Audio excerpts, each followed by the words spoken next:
Ladies and gentlemen, the program is about to begin. Please take a moment to silence your mobile devices. We would like to remind you that food and drink are not permitted in the theater. Also, please note that photography and audio and video recording is prohibited. Thank you.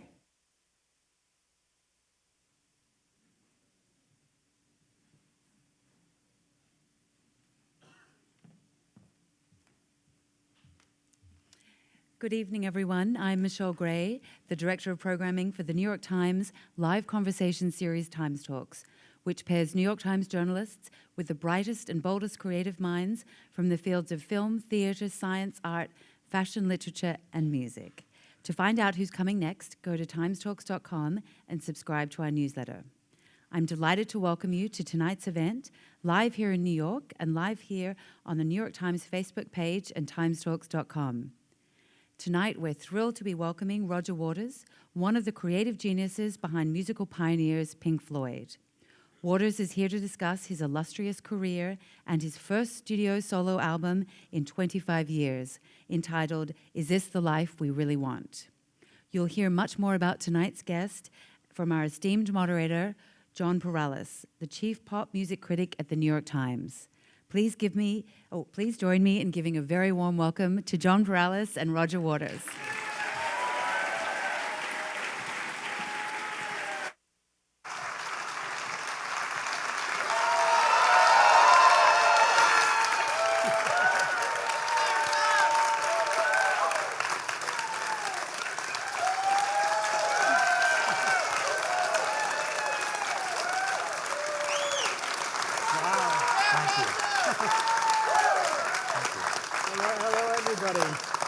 Thank you all for coming. I think we got a live crowd here. Let's get to the occasion for this event. You made a new album after 25 years. Why now? I don't know how 25 years got behind me. I must have missed the starting gun. Thank you. I don't know. I made Amused to Death, and it was great. And then I kind of decided to dip my toe back into the live performance pond, and I've sort of spent a lot of time doing that since. And so I did a few tours, finishing up with The Wall, which took a number of years. And then I wrote one song when I was on the road doing The Wall, which is called Deja Vu on this record that we've just finished. When I wrote it, it was called If I Had Been God, a somewhat presumptuous title, but one that I kind of like. And one thing led to another, and I eventually wrote a rather long and somewhat tortuous radio play about an old Irishman taking his grandson on a quest of the imagination around the world to try and find the answer to a fundamental question that the grandson wanted to know the answer to, which is, why are they killing the children? Which I thought was a perfectly legitimate question to ask given the current state of affairs. And so I made a very long demo of something that I thought might become a rock and roll record eventually. And then, of course, I met Godrich. And because he was mixing, Nigel Godrich this is, who produced this record that we've just made. And he was mixing the sound for a movie I made with Sean Evans about the Wall tour. And he listened to my demo, and he said, "It's very good." And I said, "Well, thank you very much." And he said, "But it's not really a record, is it? It's a radio play." And I went, "Well, yeah, but could it be a record?" "Well, I don't see why not." So eventually we agreed to make a record. And I went into the studio the first day, and he sort of said, the demo of this record was about that long. And he went, "Well, why don't we do this bit and that bit?" And I thought, what about the rest of it? And he sort of ignored the rest of it. Anyway, that was our starting point. And I'm really glad that we started, because we've finished.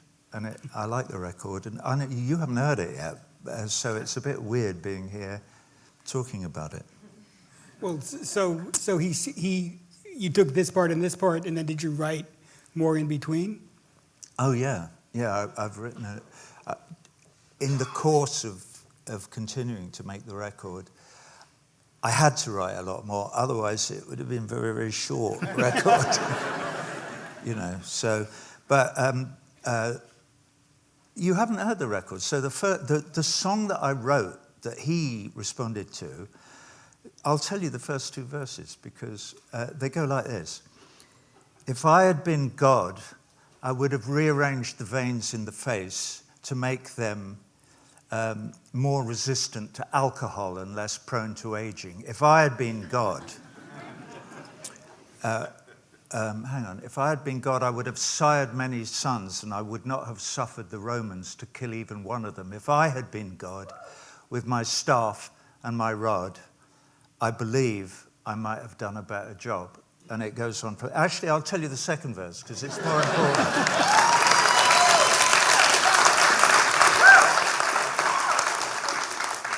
It goes, and if I were a drone patrolling foreign skies, with my electronic eyes for guidance and the element of surprise, I would be afraid to find someone home, maybe a woman at a stove, baking bread or making rice, or just boiling down some bones, if I were a drone. And that's the beginning of the record. And, well, thank you. And having heard it, I can say that the rest of the record's just as intense. Yeah, the record is a bit, yeah, it's a journey. It's a journey about the transcendental nature of love and how it may lead us from our current predicament into a world that we might all enjoy living in a bit more. That's what I say.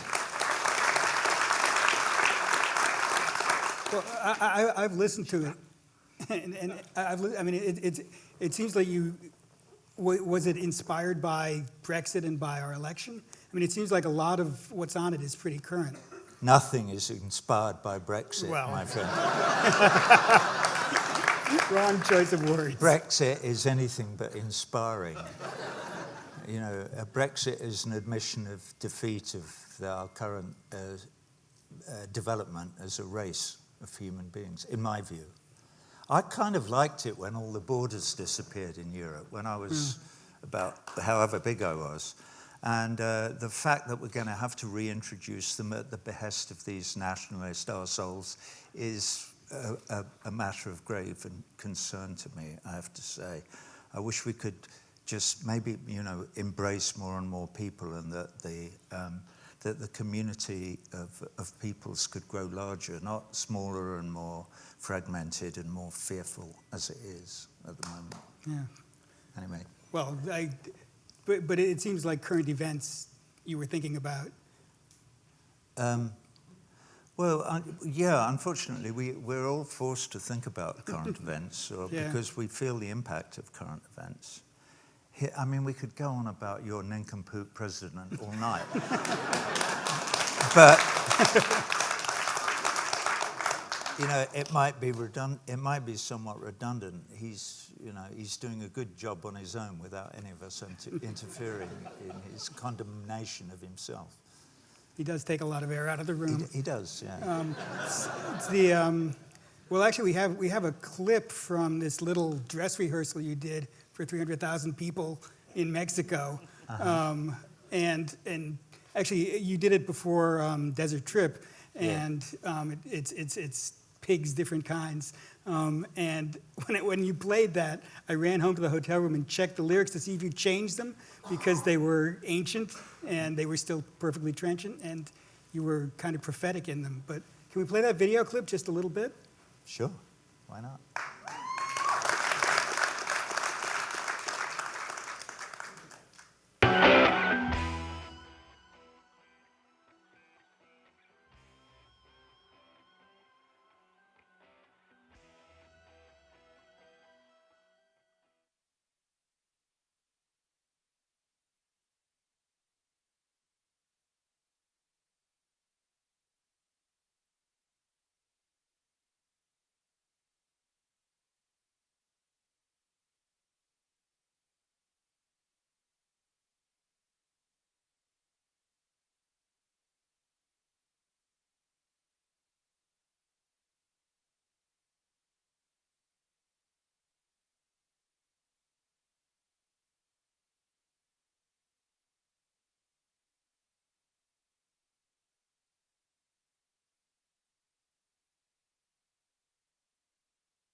I got to see that. I got to see that at Desert Trip, and it was overwhelming to be facing that. I look forward to seeing how it goes down in Kansas City in a couple of weeks' time. Red states. It's going to be interesting, I think. Yeah. The show you did at Desert Trip, is that the Us versus Them tour, the Us and Them tour? No, it's not. No, I'm doing 4 tracks off the new album, and a number of the things that I did in Desert Trip, including that, I have to say, but some other stuff. Yeah, so it's some new stuff and a lot of old stuff. Yeah. Well, one thing you've always had the gift for is these giant spectacles. It seems like one thing Pink Floyd taught the world was how to scale up to a stadium-size event that wasn't about necessarily glorifying the individual musicians, but was something to immerse yourself in. How did you start? What did you bring to like the first giant Pink Floyd show? Well, the first one that was sort of large in its conception was the Animals tour, which was in 1977. Right. And so the first thing really was the Big Pig over Battersea Power Station, which is still a powerful image. And actually, it's all over my new show. I've gone back to using Battersea Power Station because I love it as a kind of iconic image. But we made a big pig, and then we thought, well, inflatables seem to work.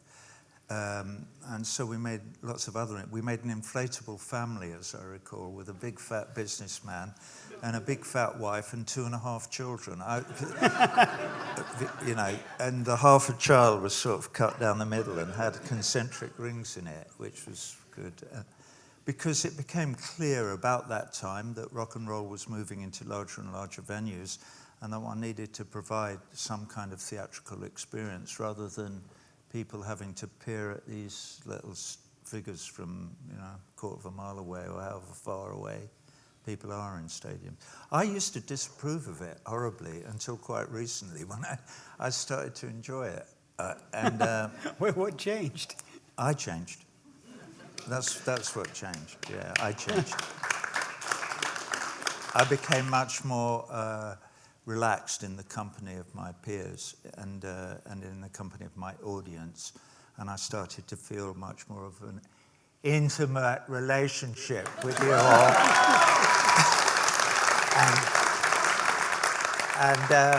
So I eventually cast off the carapace of fear, which had haunted me through my childhood and through my adolescence, as it does many of us, I think.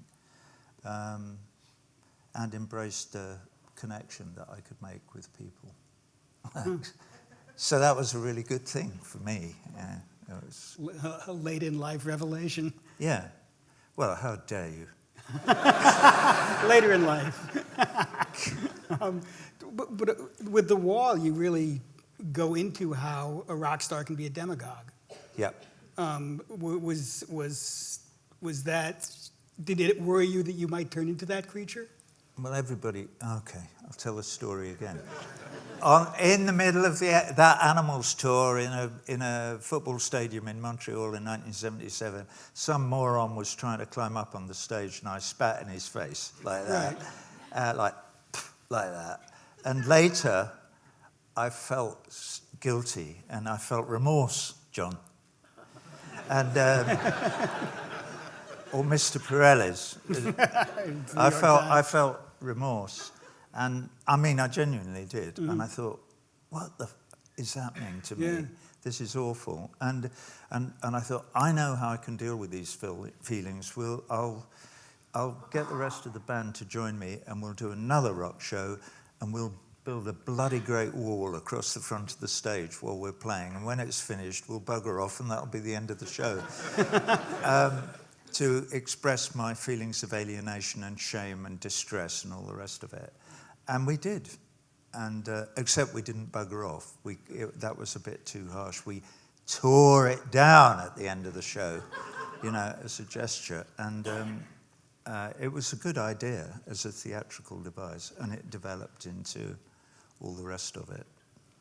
Well, it also, I saw it back in the day, and I saw the revised. It seems like when you did it back when the album came out, you were a young man exploring your autobiography. And then when it came back decades later, it seemed to be about power structures and larger things about authority. It was. It really evolved. I don't know if it evolved in my brain or if it evolved in your staging or if it was all there to begin with. Yeah, I think my attitude and approach to it I became less kind of narcissistic and self-centered, and it became less autobiographical and more a statement about walls in general and the way we treat other people, and what this tour is going to be about, which is my contention that there really is no us or them, that we're all human beings. We've all been around, or our ancestors have been around for approximately 75,000 years. We all come from North Africa, so we're all brothers and sisters, and we're all different shapes and sizes and colors because we boshed off to different parts of the world and the weather was different, and so that's why we look different, but essentially our DNA is indistinguishable one from another, and that we should start to recognize that fact and stop letting ourselves, like the nincompoop, tell us that there's something wrong with the other people over there and that somehow we're great and that they're inferior and that we should build walls to stop them infiltrating our perfect society, and that we should lob bombs over the top of the walls in the hope of thinning out their numbers a little bit so they cease to be the awful threat that he perceives them to be. Clearly the man is insane. I mean...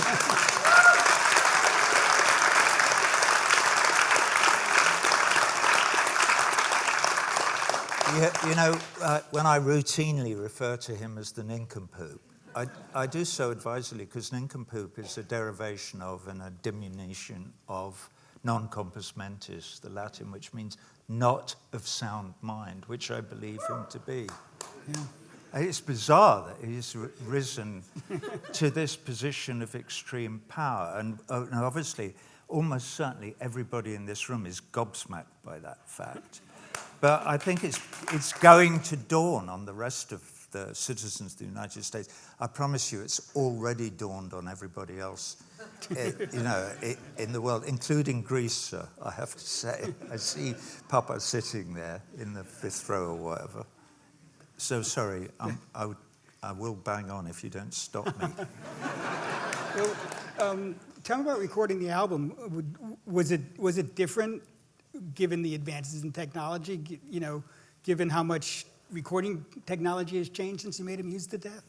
Or is it the same process for you? It actually hasn't. What happened was, up until the end of the 80s, there was money to be made making records, and in consequence, private citizens and entrepreneurs and record companies built huge and very, very expensive and very, very sophisticated recording studios. And then suddenly two things happened. One, Apple introduced Logic, or somebody invented Pro Tools, and you could make records on a laptop in your bedroom, right? That happened. And then two, Spotify or Pandora, whoever it was, figured out how they could steal any records that you made and give them away to people, and they could get paid by Volkswagen, who were trying to sell their motor cars, and you could cut music and the musicians entirely out of the equation. So in consequence, there are no recording studios. Well, there are, but they're all empty because nobody is interested in paying a large amount of money for the upkeep and the people who run them and so on and so forth. So the technology hasn't changed one jot. It's actually become nothing. And then when they've stolen your work, they put it out on YouTube and they crush it with a cheap compressor, so it's almost unlistenable to. But this is the world that we live in.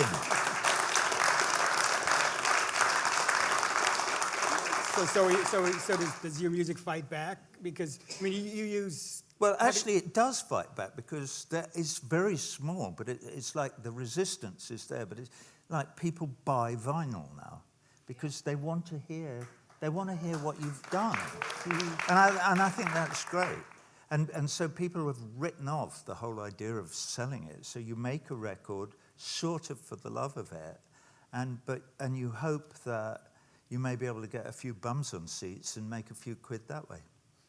But in the meantime, you're making the songs are there, the songs are preserved, the songs are perfected. I feel for young people, for musicians growing up now, though, because it's very difficult to worm your way into that. It used to be that lots and lots of bands made lots and lots of music, and it was available, and you could buy it, and it was like buying potatoes. You know, you went out and bought potatoes, and you went out and you bought a single or an LP. You went into a shop and listened to it, and then went, oh, I like that, and you bought it and you took it home. And then the bloke who made it got paid, and everybody was relatively happy. And that doesn't happen anymore. So I'm worried that there will be a dearth of people actually making music that anybody wants to listen to.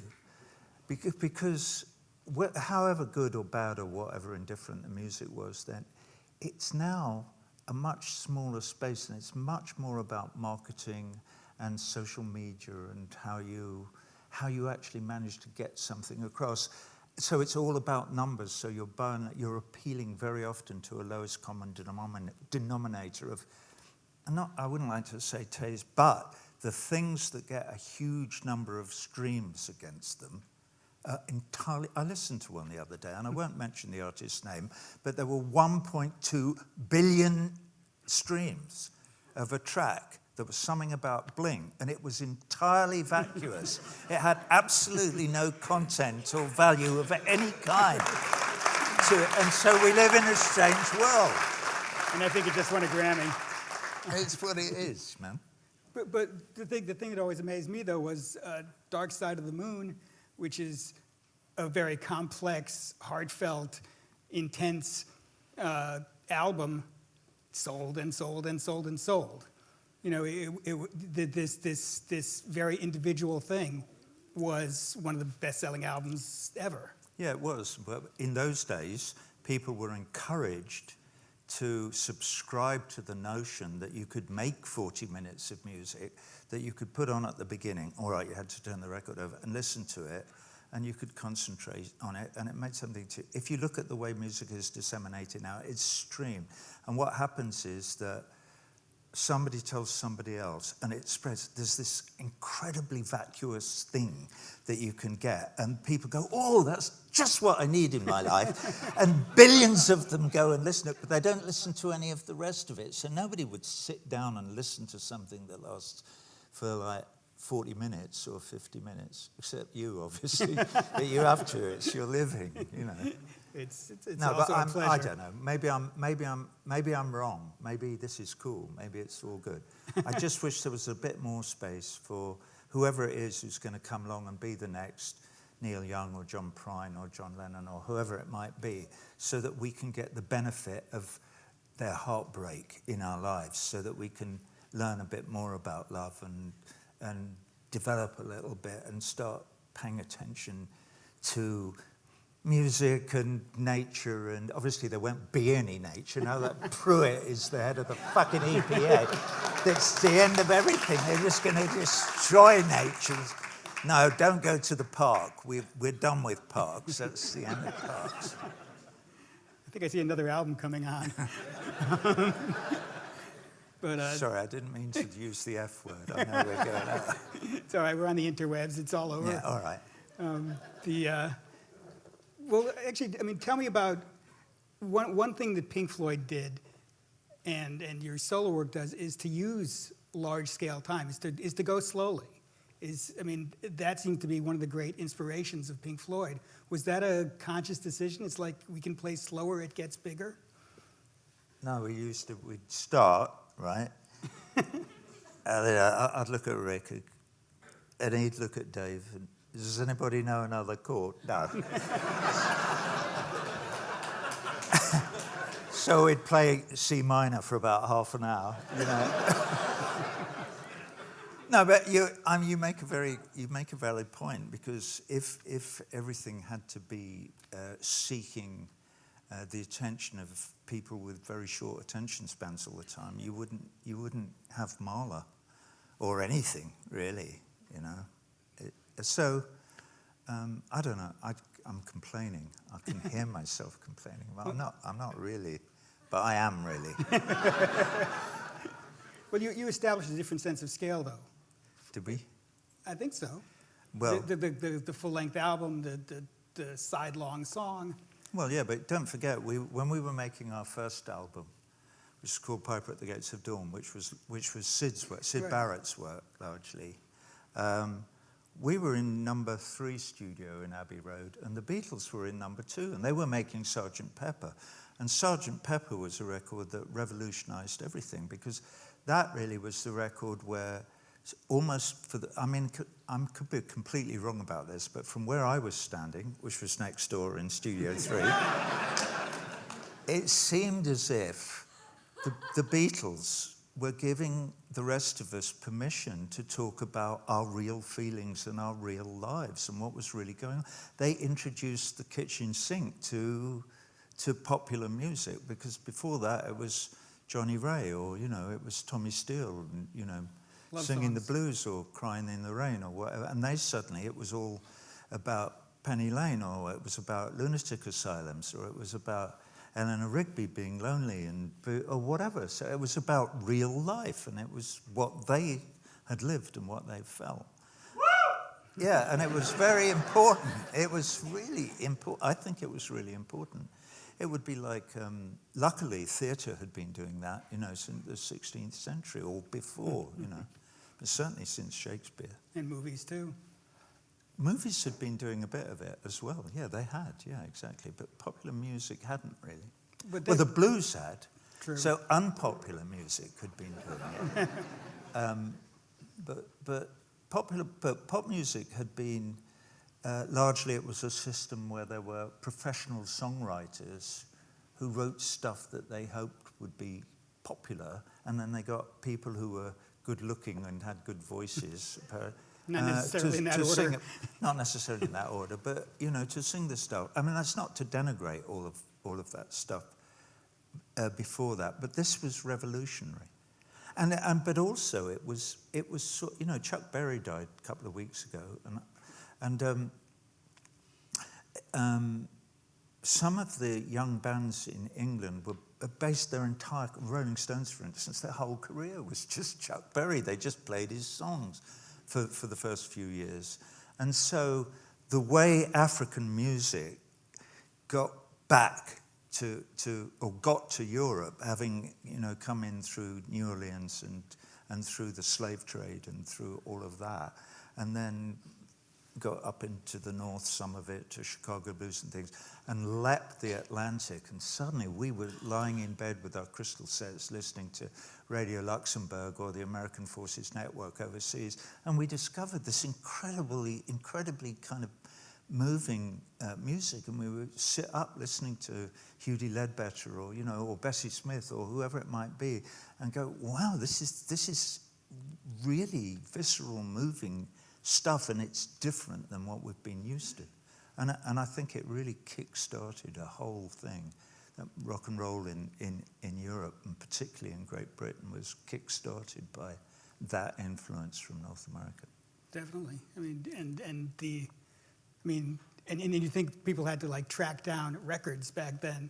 It wasn't like you could click on them and find them. People sought them out. They did, and also a market developed in England. When I was a kid, I used to be able to go to the Fairfield Hall in Croydon and see blues packages that had to do with the fact that Alan Lomax had been traveling around the United States recording the blues. So I could go and see Sleepy John Estes and Sonny Boy Williams and Howling Wolf and Sonny Terry and Brownie McGee, and all these artists would be all gathered together in a room about this size, one after the other coming, and we would just sit there going, and Lightning Hopkins, and we'd sit there going, this is amazing. It was a huge privilege to be around then. I can imagine. Mm. Going back to the new record, you've been kind of in charge of everything for a long time on your records. Did you did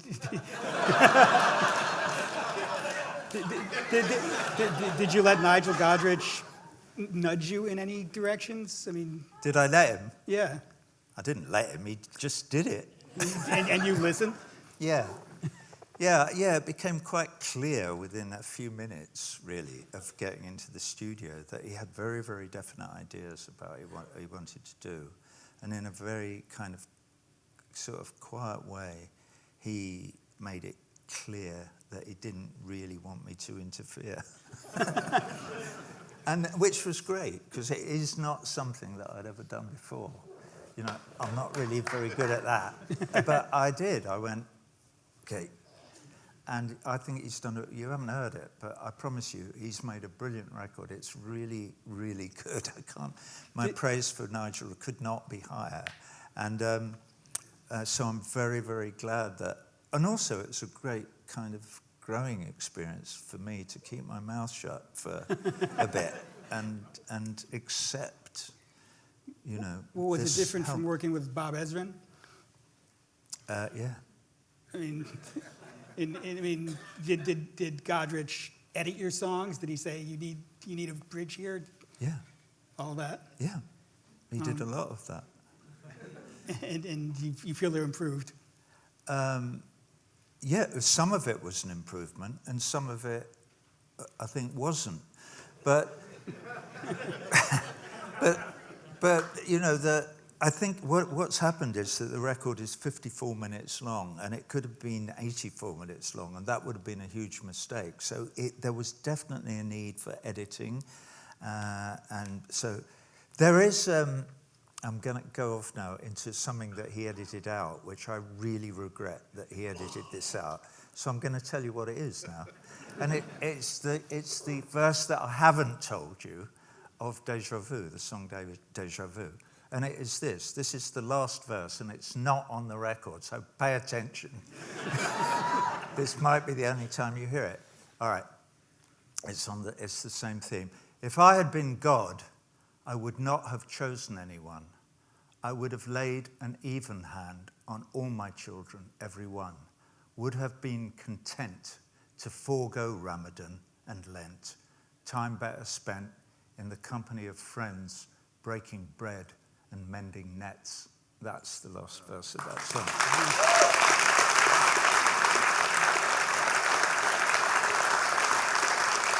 So it goes back in the extended box set version. I keep, you know, it's like, yeah, it's like sort of being. I'm like a hamster in a treadmill, you know, in a way. But Yeah. In what way? well, maybe that's not true, because actually the treadmill that I'm on it's actually going somewhere. It's taking me on a journey towards experiencing more love in my life. So it's not a fruitless pursuit to be doing whatever it is that I'm doing. I can feel it sort of working, you know, and I like working. Well, yeah.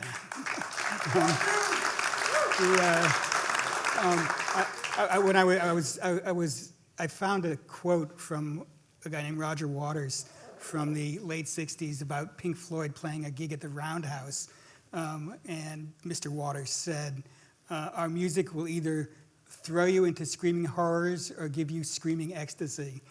You were pretty ambitious. I was pretty callow, if the truth be told, but whatever. I mean, obviously that's a bit extreme. But it seems like you made music that takes people to those extremes. It reminds me of Hans Keller, who famously in a TV interview said to Sid or to me or somebody said, "But why does it have to be so incredibly loud?" and Sid looked at him like that, and he went, "We like it like that." And that was the end of that conversation, really. But you can use volume and sustain, and I mean, those are all tools for you to use. Well, yeah, of course, and they still are. They're obviously frightfully bad for the audience. Well, and for me, you know, it's not for any reason that other than 50 years of rock and roll that I have to wear hearing aids, because I can't hear any high frequency. Nobody in my trade can. We're all deaf as posts. But that's okay, you know, it's a small price to pay because it's been a hell of a ride and I've enjoyed every minute of, well, every minute.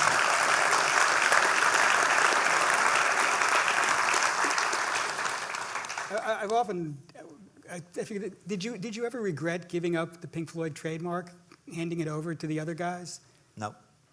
Why not? Why would I? Financially? Yeah, but it was a trap, you know. It was those kind of commercial umbrellas. It's always it's a trap, and it traps many people in my industry.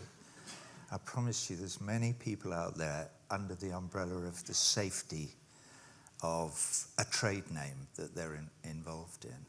And I would say to you chaps out there, you know, just get out, because otherwise years will go by and you won't be any happier, and you'll still be there taking the king's shilling when you could have been doing whatever it is that you really want to do. That's not to say that obviously some bands, they have good work to do and they love each other and they carry on and it's all good. I'm not saying that longevity in rock and roll bands is a bad thing. I'm just saying there is a terrible temptation to stay where the safety of the trademark is.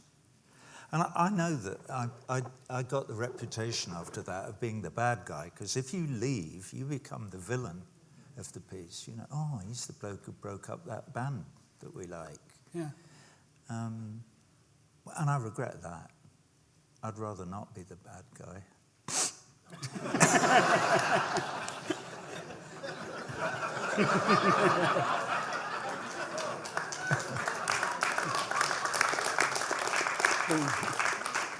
If it's not working, you need to leave. If it's not working, you need to leave. You do, yeah, obviously. Obviously, if it's not working, you need to leave. And I also went back to Amused to Death, Yeah. which seems completely contemporary. I mean, you're talking about remote-controlled warfare. You're talking about entertainment as politics. I mean, it seems pretty prophetic now, 25 years ago. Yeah, but you know, we have to remember that we live in a tiny blink of nothingness. You know, that this is 25 years. What is that? It's gone. So even the 75,000 years that we've all been here is nothing. It's nothing. And we, because our lifespan is so short, we tend to see periods of time as being really significant. It's no surprise to me that maybe socially and politically civilization is still making the same mistakes that it was in 1992. We all know, and you know the same as me, that that time entirely changes as you get older. So it seemed like when you're 10, it seems like, you know, I'm 10, it's 1953. Oh my God, it feels like the Second World War was such a long time ago, but then suddenly you think, it wasn't. It was like right there. It was right there and then, and everything has condensed. So I'm not surprised that Amused to Death feels prophetic. It's sad that we don't learn quicker, but we don't. We're human beings are very slow learners. It takes a long time for us to figure things out. Hopefully, all this internet and social media and all of those things that we thought were going to be so great because we would all be able to communicate with one another and across national and ideological boundaries, and in consequence we would have dialogue and we would be able to talk. We all thought that, and maybe, who knows, maybe, touch wood, maybe the dream will be delivered eventually. The problem is commerce and greed, because it's so easy for any technological advance to be subverted by commerce. And so we see it all the time, and we all know it's happening. We all know that Big Pharma are constantly discovering very cheap ways to cure everything, and it's immediately suppressed because they don't make enough money out of it. You know, in 1931, somebody invented ladder-free stockings, and they quickly bought the patent up and destroyed it. So there's always somebody greedy enough to stop the advance of human knowledge because they can make a few quid if people don't get the cure, which is disgusting, but it happens. And so it may be that our legislatures should be figuring out ways to make that illegal. That's maybe. Well, do you think art provides an alternative path? Do you think art provides lessons for people? Art. Do you think art, music, film? Yeah. I mean, your songs provide empathy, in a way. Well, yeah. Maybe they do. Hopefully they do. I can't really talk about my work like that, but I can say that I have derived huge benefit from other artists that I've either listened to, or that I've gone and watched their movies, or that I've looked at their paintings, or I've read their novels particularly. So yeah, I believe it is a worthy occupation to express your desire to understand the great beauty of natural history via something like writing. You know, it's as good as being a carpenter or something and making a good table or anything is, if you can find something to do that is benign and also satisfying to do, you're lucky. It's a lucky thing. Yeah. It's lucky to not be, tied to a bench somewhere making transistor radios or whatever those things. I mean, I don't mean to denigrate anybody who does that, but I cannot imagine what it must be like to be doing that all day. I can only assume that you have to drift off into some inner world, but what is in that inner world, what could you create in there to take you away from the misery of being a cog in someone else's machine? I don't know. Welcome to the machine. And the more robots take over the menial tasks or the mechanical tasks of things, the more we're going to have to figure out that you can't just kill everybody else. We're going to have to find ways for human beings to engage in pursuits that enhance their capacity to love. Yeah. And it may well be that the art of caring for others, or even meditating or thinking about things or anything, are things that we're going to have to encourage, which at the moment society, by and large, does not. Well, they do in Bhutan, where they have a minister of happiness, which is sort of cool, really, if you think about it. I want that on my business card. Yeah. Speaking of the internet, we're going to have some Q&A. We have Facebook Live people. We are so plugged in. We have nice people with microphones on either aisle, and please use the microphone so people can hear what you say. So here's, okay, and Facebook Live is asking those questions, but meanwhile, left and right would be great. Kevin Marie wants to know, how has your songwriting process evolved?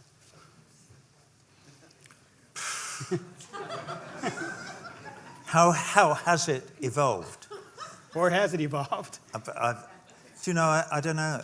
I think songwriting is a strange and mysterious activity that is best left alone and not discussed. Okay.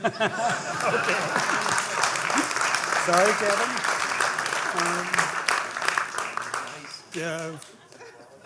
Okay, Alyssa Heyer asks, what was the most challenging aspect of the new record? The most challenging aspect of the new record? Getting started? I don't know. Yeah, I don't know. Maybe or getting finished. Getting started and getting finished. I don't know. It is a challenge. It's hard work, mate. You have to focus all the time on figuring it out. It doesn't just happen by chance. Well, it's very elaborate decision making, and each decision can set you down a new path. Yeah, I think to be serious, although it doesn't sound serious, for me the hardest thing was keeping my mouth shut. I'm serious. It's very difficult when I'm in a recording studio and there's something happening. And say Nigel's working with Jessie and Holly, who are the two girls from Lucius, who sang backgrounds and everything. And he's sitting there and they're out there and he's going, okay, guys, we'll do this and that and the other. And I'm going, Not because what he's saying is bad, but because the temptation to dive in and go, what, is huge. And I tried not to do that. And that was hard for me. You've been the captain of the ship for a long time. I was captain of the ship. Thank you. So. Oh, you mean, yeah. No, yeah. So keeping your mouth shut. I should learn that.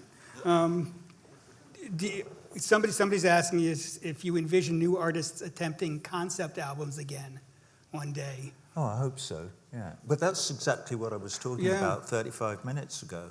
Yeah, let's hope that an environment will develop where people can discuss these things amongst themselves and say, I would like to hear a concept album. If somebody does one, please let me know because I'm interested in it. This is something that interests me. So how do we communicate when we're not part of the 1.2 billion, who want to listen to 3 minutes of nothing?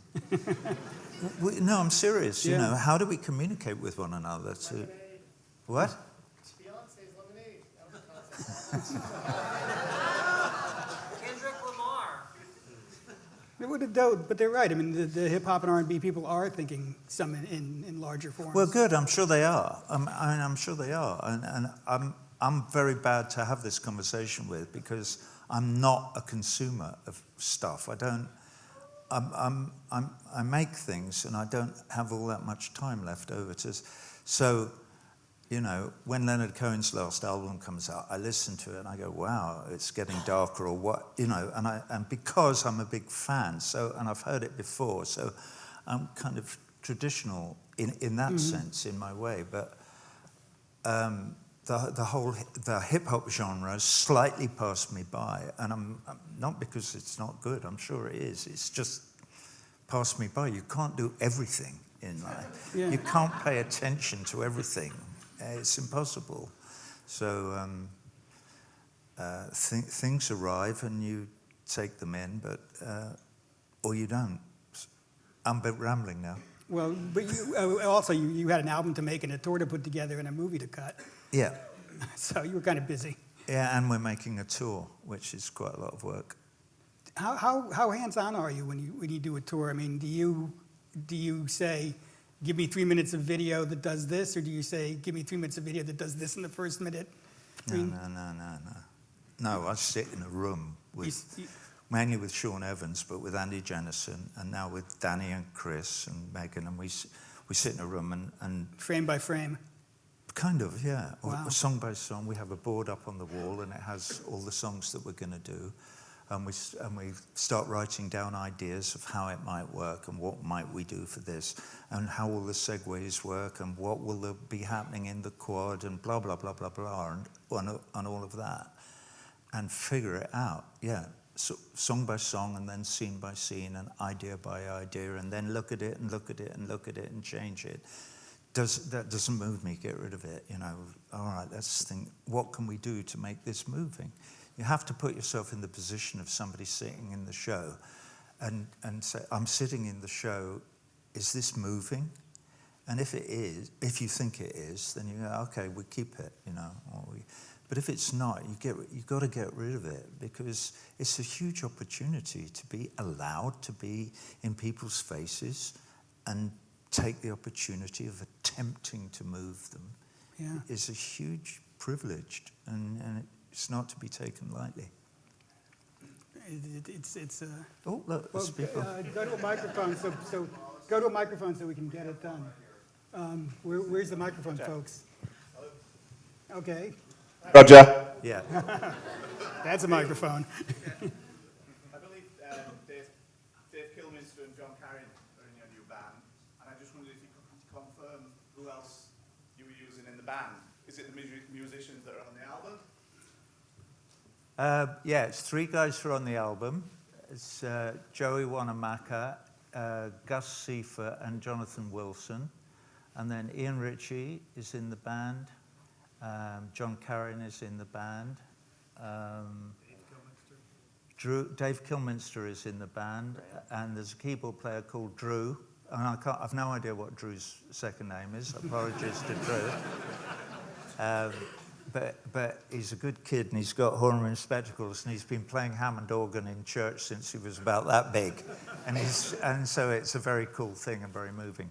And we've got Lucius, the girls from Lucius, Jess Wolfe and Holly. And I think that's all of us. I don't think I've left anybody else. I also just wanted to ask, if I know you've got this new album coming out, but there's a couple of tracks that you've done previously, I think like Crystal Clear Brooks, which isn't on the album.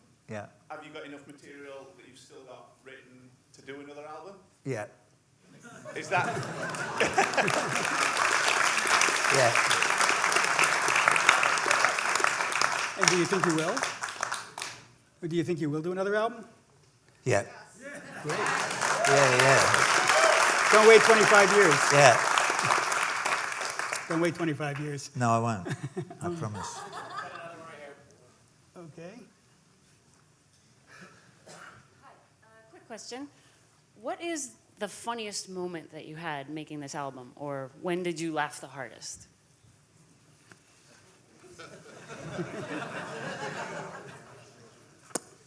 There's always one. That was it.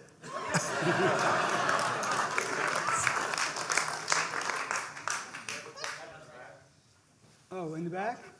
You referenced Kansas City. What level of concern do you have that the political message of the songs on the new album might not play in the red states?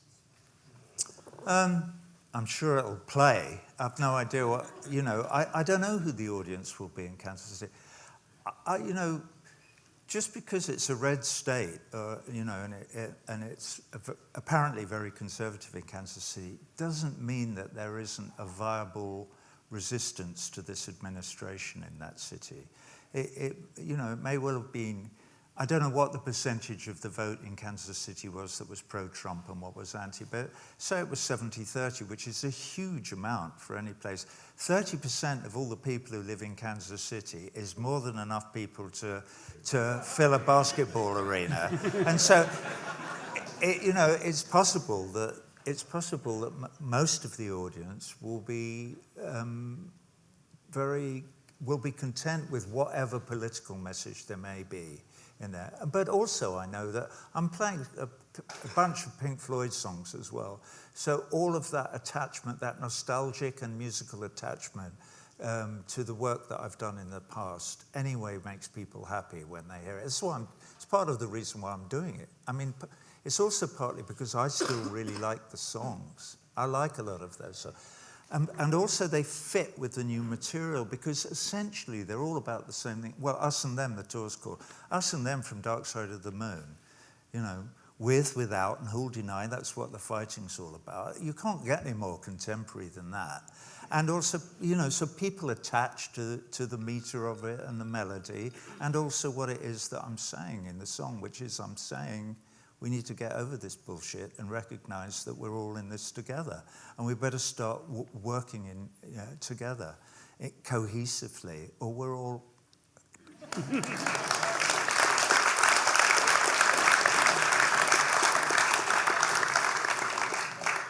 Sort of hard to tell where... Hello? where our Hello. microphones are. Go ahead. Hello, Roger. It's an honor to speak to you, albeit from 100 feet away. I've been to, as a millennial, as many of your shows as I've been able to catch, and the one that sticks out the most to me was the Music Corps in D.C. Those kids were phenomenal, by the way. What did that show mean to you, and do you have any intention of doing another show like that? Well, it meant a huge amount. For those of you who don't know, I did some work with a band of ex-military guys, many of whom are amputees. We did a couple of gigs in New York for a charity at a gig called Stand Up for Heroes. It's a charity run by Bob and Lee Woodruff, and they raise money for veterans' causes. They asked me to perform. Springsteen had been doing it for years, and when they said, "Would you come and play?" I was somewhat reluctant to do so. It felt a bit odd when there's all these really seriously wounded guys about to be bosh up on stage showing off. And then I had this idea, and I said, what about if I go down to Walter Reed and meet the guys there, because I knew there was a program there. It's run by a man called Arthur Bloom, and it's called Music Core. And they use music as rehabilitation and therapy, not just for their physical wounds, but a lot of them are suffering from post-traumatic stress. And so I said, what if I go down there and put a band together, and then we'll do a set? And they went, you are kidding, aren't you? And I went, no, I'm not kidding. Anyway, I did, and we did put a band together, and we played in 2012 and 2013, first in the Beacon, and then in Madison Square Garden. And it was deeply moving, and they're all friends of mine, and hopefully will be for the rest of my life. In the following year, I'm not going to tell you what happened, but we didn't play for a reason which some of you may guess. So we went and put on our own show in Washington, D.C., and we called it Music Heals, and that's the show he's talking about. Billy Corgan came and played with us, and Tom Morello, and it was a magical evening playing with these guys. A guy I was with my partner in Harlem on Monday night. We were at the Red Rooster, which is a restaurant up there, and it was live music. Yeah, and it was really, really beautiful. And I was standing at the bar, and suddenly this guy came up to me, and he was grinning at me, like just grinning like an idiot. And he had a camera in his hand, which is kind of irrelevant. But he looked at me and he went, "I'm a Marine," and I went, "Okay." And I knew what he was doing. He was grinning at me because he knew about this, and he just said, "I want you to thank you for all the work that you've done with veterans." And we talked for, I don't know, 15, 20 minutes or something. But obviously, when I'm working with the veterans, we never talk about politics. We never talk about why they were there. We never talk about Afghanistan or Iraq or Vietnam or wherever it is that they've been. We only talk to each other about music, and we restrict ourselves entirely to that. So we, if you like, I know that we have crossed many boundaries that we would not have managed to cross in any other way, except for this way that we play music together. And I don't know why I'm rambling on about this, except that to answer your question, yeah, it is deeply, deeply moving. I'm moved even talking about it now, remembering these guys.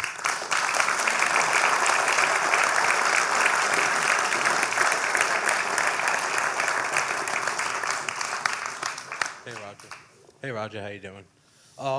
You've been very influential to us. We've actually created a trip around your work and your music, and we call it A Day in May. The trip is coming up soon. You know, it's all about Pink Floyd, all about Roger Waters. We actually gave you a shirt one year with the "Want God Wants" lyrics on the back. 2 questions. Out of all your solo work, what is your most influential on yourself for you to consider it your masterpiece? And the second part of that question is, do you ever wear that shirt? Because if you don't, we want it back. And President Cosgrove is serious. Yeah, that's really weird that you should say that, because I've been wearing that shirt ever since that day. And before I came out, I thought, I'm going to be on stage with Mr. Pareles. And I thought, oh no, I had to take it off, and I put this one on. But the other question I can't possibly answer. No? I'm a big fan of Pros and Cons. I think it's your masterpiece. Is there a song that you never want to play again? That I never want to play again? Yeah. No. They're all, none of them are worn out. I can't think of anything that I would never want to play. That's again. great. Yeah. Question here. Okay. Hi, Roger. Thanks for coming. I want to ask you about your letter to Radiohead this week, asking them not to perform in Israel, and also just how, since the election of the guy you call a nincompoop, your push to, boycott Israel is going and what your end goal of that boycott is.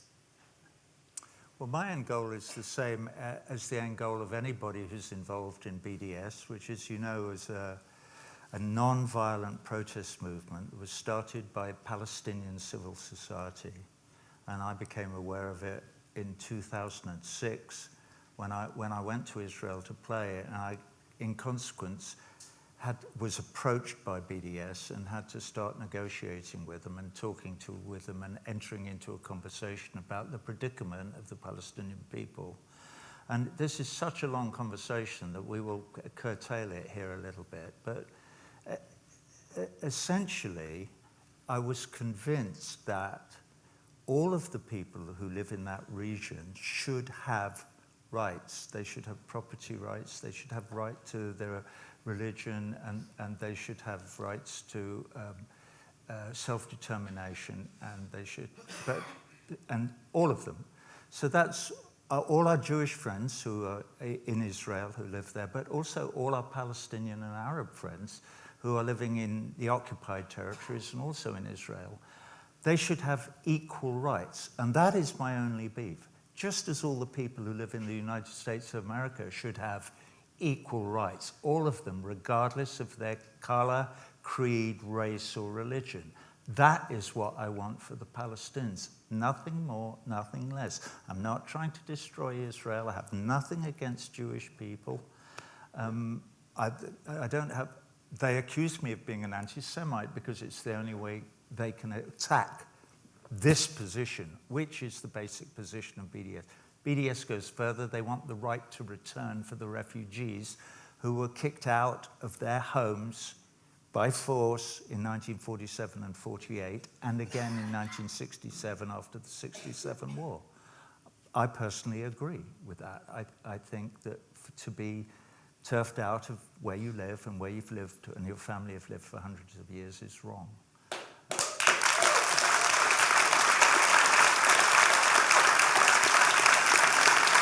So that's it in a nutshell.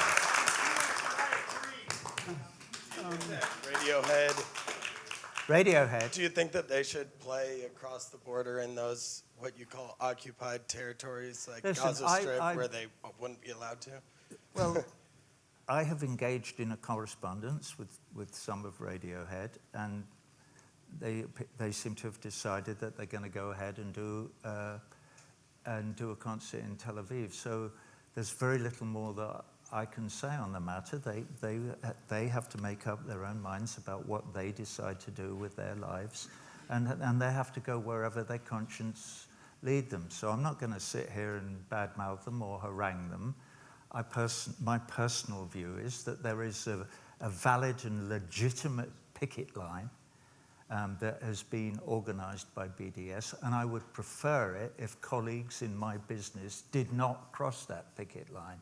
But if people choose to, that is entirely a matter for them and for their own consciences.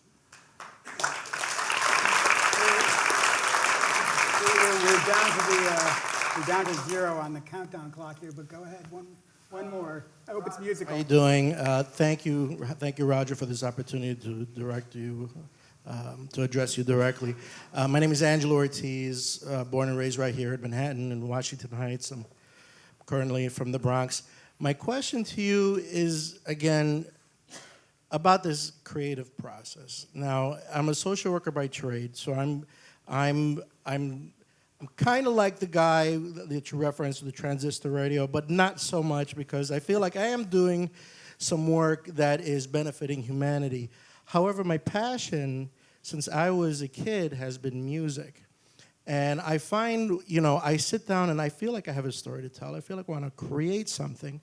And what happens in my brain, and I'm sure this happens to a lot of people who try to pursue creative endeavors, is there's a piece of my brain that's telling me, no, it's not good enough, it's crap, and then I get derailed. Now, my question to you, you've been doing this for way longer than I've ever even tried to attempt. Have you encountered this blockage, this creative blockage, and what have you done to quiet that part of your brain that's telling you that what you're doing is rubbish? And what advice do you have for someone like me to just sit down and be able to do something? Great question. Yeah. I had some trouble hearing you, but I think I heard you right. You're talking about the judge that we all carry around on our shoulder, who's always there to tell us that we're useless and that what we're doing is rubbish. And that okay, well, yeah. What do you do about the judge? I think you have to identify that voice to start with, and maybe you have to figure out, where that voice comes from, probably which of your parents it is, or if it's not one of your parents. If it's not one of your parents, then it's maybe a teacher. There is some negative aspect that you have allowed to inhabit part of your psyche. Okay, so I would suggest to you that you join that internal conversation and tell it off. You are all right. You can do this. That's a great place to end. Okay. Thank you, Roger Waters, for doing this. Thank you guys for being so great. Thank you.